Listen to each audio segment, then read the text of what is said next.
Hello বন্ধুগণ, আমি আপনাদের এখন রাতের বেলা ঠিক বলবো না, সন্ধেবেলা বলবো। সন্ধেবেলা আপনাদের আমি পুরীর যে ভিউটা কেমন হয় সেটা আমি দেখাচ্ছি। দূরে তো দেখতেই পাচ্ছেন হোটেলগুলো রয়েছে, সারিবদ্ধভাবে হোটেল রয়েছে। দূরে কিছুটা দূরে চৈতন্যদেবের মূর্তি, দুটো মূর্তি দেখতে পাচ্ছি। আগে তো একটা চৌমাথার মোড়ে একটা ছিল, তারপরে দেখি পাশে আরেকটা রয়েছে। তারপর অসংখ্য মানুষ, প্রচুর মানুষ সারা ভারতবর্ষের বিভিন্ন স্থান থেকে এসেছে। বিশেষ করে বাঙালিদের সংখ্যা অনেক বেশি।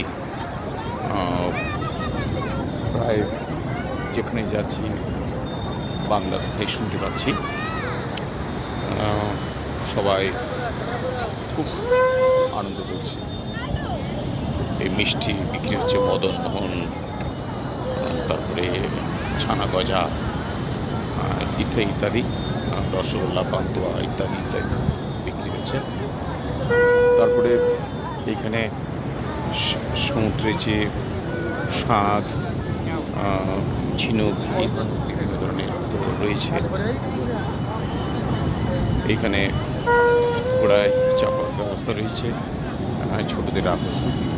তারপরে এখানে চেয়ারগুলো রয়েছে, এই চেয়ারগুলো আপনি ব্যবহার করতে পারেন 1 ঘন্টার জন্য। সন্ধ্যেবেলা হলে 30 টাকা, আর দিনের বেলা হলে ওরা 50 টাকা। দুজন বসলে অবশ্য 40 টাকা হয়ে যায়, 80 টাকা। তো দূরে সমুদ্র সমানে গর্জন করে যাচ্ছে। তো উট তো রয়েছে, এই চারদিকে বালি, তো বালির উপর মরুভূমির জাহাজ উটকে বলা হয়। সেই উটের আনাগোনা তো রয়েছে, তবে একটু আপনি চাপতে পারেন, তো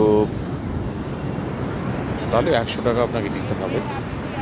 অবশ্য দুজন যদি চাপেন তাহলে আপনি 150 টাকা পাবেন।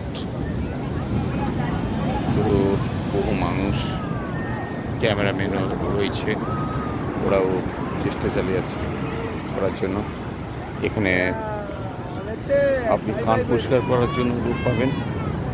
শুধু তাই নয়, সমুদ্র ধারে বসে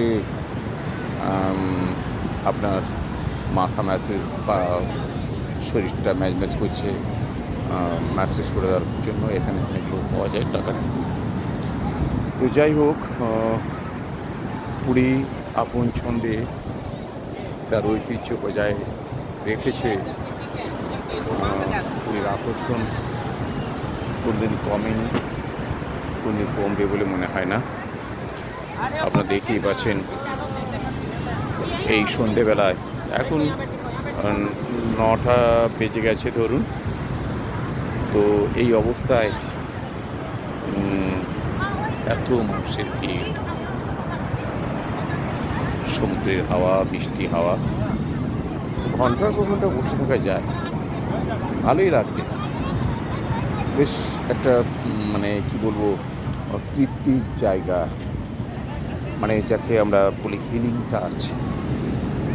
সমুদ্রের এই গর্জন, এই মিষ্টি হাওয়া শরীর মনকে তরতাজা করার পক্ষে খুবই উপযোগী। 4-5 দিন পুরীতে থাকাই যায়। তবে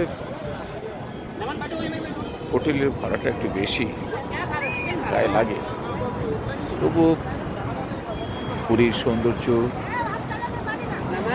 পুরীর কি বলবো, যে না ধরুন যে সুখ সুবিধা আপনার মনকে পুড়িয়ে দেবেই। এই দেখুন উট। আপনাকে ধন্যবাদ সকলকে।